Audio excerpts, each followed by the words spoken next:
Salut tout le monde, bah voilà, première sortie de l'année 2020. Alors je vous souhaite bonne année à tous, même si cette vidéo paraîtra bien plus tard que janvier. Mais c'est comme ça, c'est une nouveauté ici, c'est de chez Bouya. Alors c'est un chatterbait, il s'appelle le mêlé. Il a une particularité, c'est nouveau sur le marché.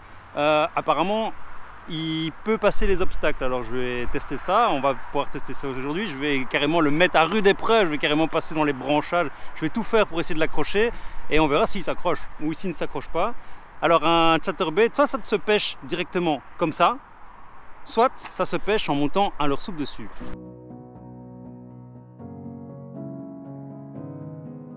À la sortie de son packaging, je lui ai mis un slug dessus. Regardez le montage sur la tête.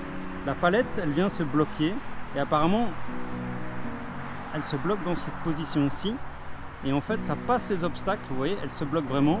Et ça permet de passer les branchages parce qu'elle se bloque au-dessus de l'hameçon. Alors, est-ce que ça fonctionne ou est-ce que ça fonctionne pas? Est-ce que je vais attraper des brochettes ou pas? Je vais commencer avec ce montage-là, avec le slug go derrière, et on va voir ce que ça donne.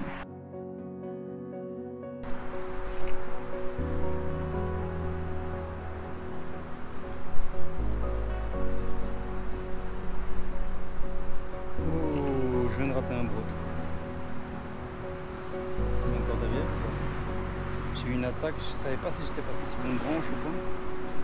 Ou bien si c'était un broc. Mais je viens de le voir là. Ça fait bien un brochet.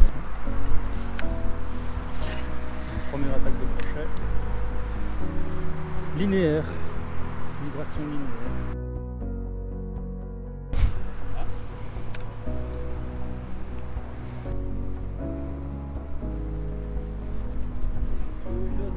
Ouais, il est bien jaune hein, là.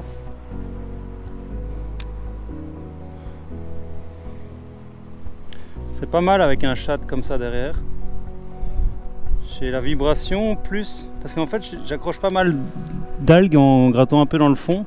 Et le chatter il bouge plus quand il a pris des algues. Le fait d'avoir un chat derrière, ça permet de continuer à savoir pêcher. 10 minutes, même plus que je pêche avec le chat derrière, le sea shad.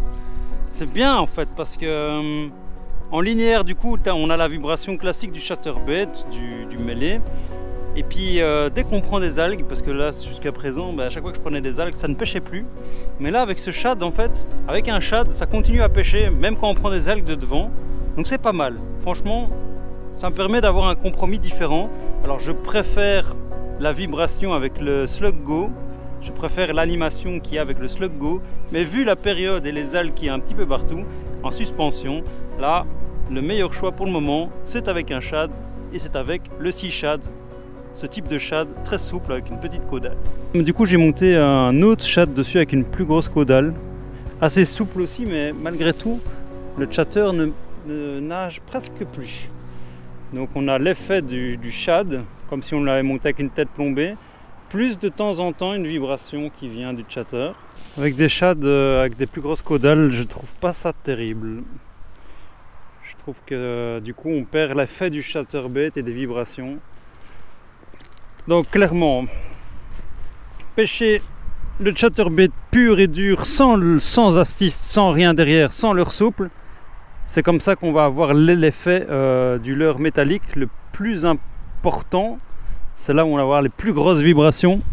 Et dès qu'on vient rajouter des leurres, au plus on a des leurres qui sont de type finesse, donc sans vibration, au mieux ça marchera.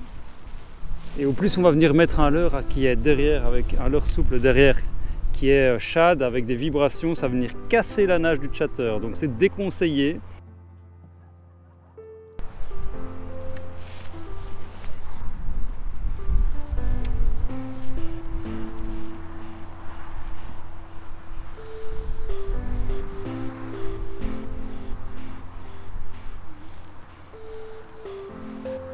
Moi j'ai mis un finesse avec une petite queue derrière.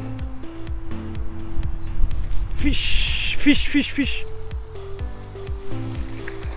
Wow, oh, oh, oh, oh. J'ai pas encore l'habitude de cette nouvelle épuisette.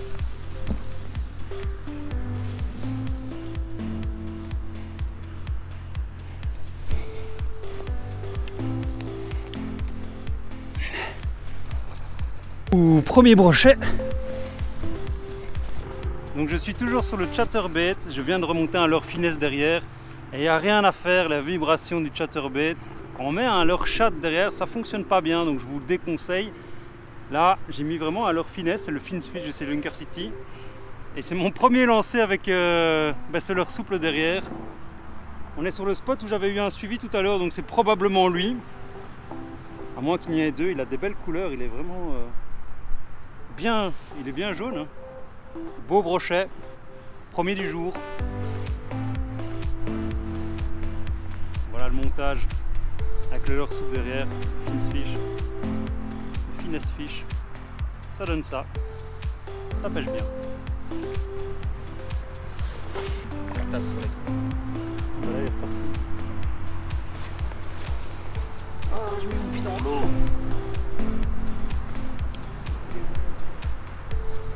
Il est reparti. Il est passé à travers la couche d'algues. Et c'est marrant. Et il est bien reparti. C'est le premier. C'est qui va faire une petite danse? C'est qui va danser? C'est Thomas, il a pris le premier brochet après qu'on ait lancé le petit défi de celui qui prenait un brochet allait nous faire une petite danse. Et donc là tu as pris un brochet aussi avec une nouveauté, Le ça va dire, comment il s'appelle? Goby Shad. Goby Shad. Merci Olivier d'ailleurs. Ah ouais. Au passage. À Olivier alors pour ça. Ouais, c'est un beau brochet. Hein. Ah, on est en hiver, hein, les brochets ils sont plutôt gros et gras. Ils ont des belles couleurs aussi. Ouais.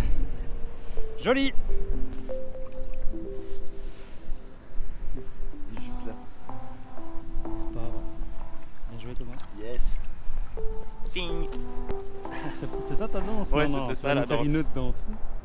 Attends. Ah!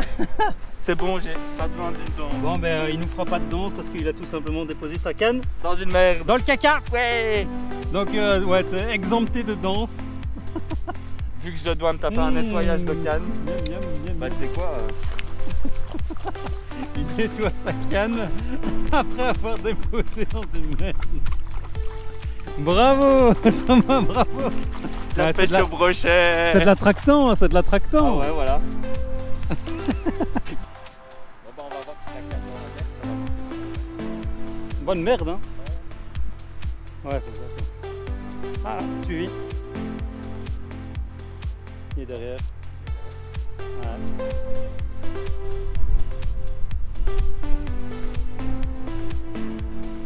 Et du coup j'ai un leurre finesse donc ah ouais, il a rien à faire.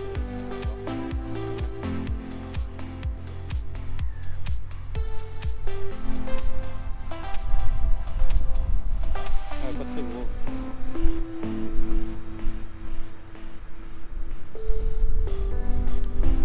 Ouais, il a suivi mais c'est tout. Hein. Gros broc. Attends. Je ne le vois pas non. T'as vu le remous? Oui j'ai vu le remous mais j'ai pas vu le broc. Putain, petit mec. Gros. Il a sorti de là ou quoi? Il est sorti. Sorti là. Gros poisson, gros poisson. Non!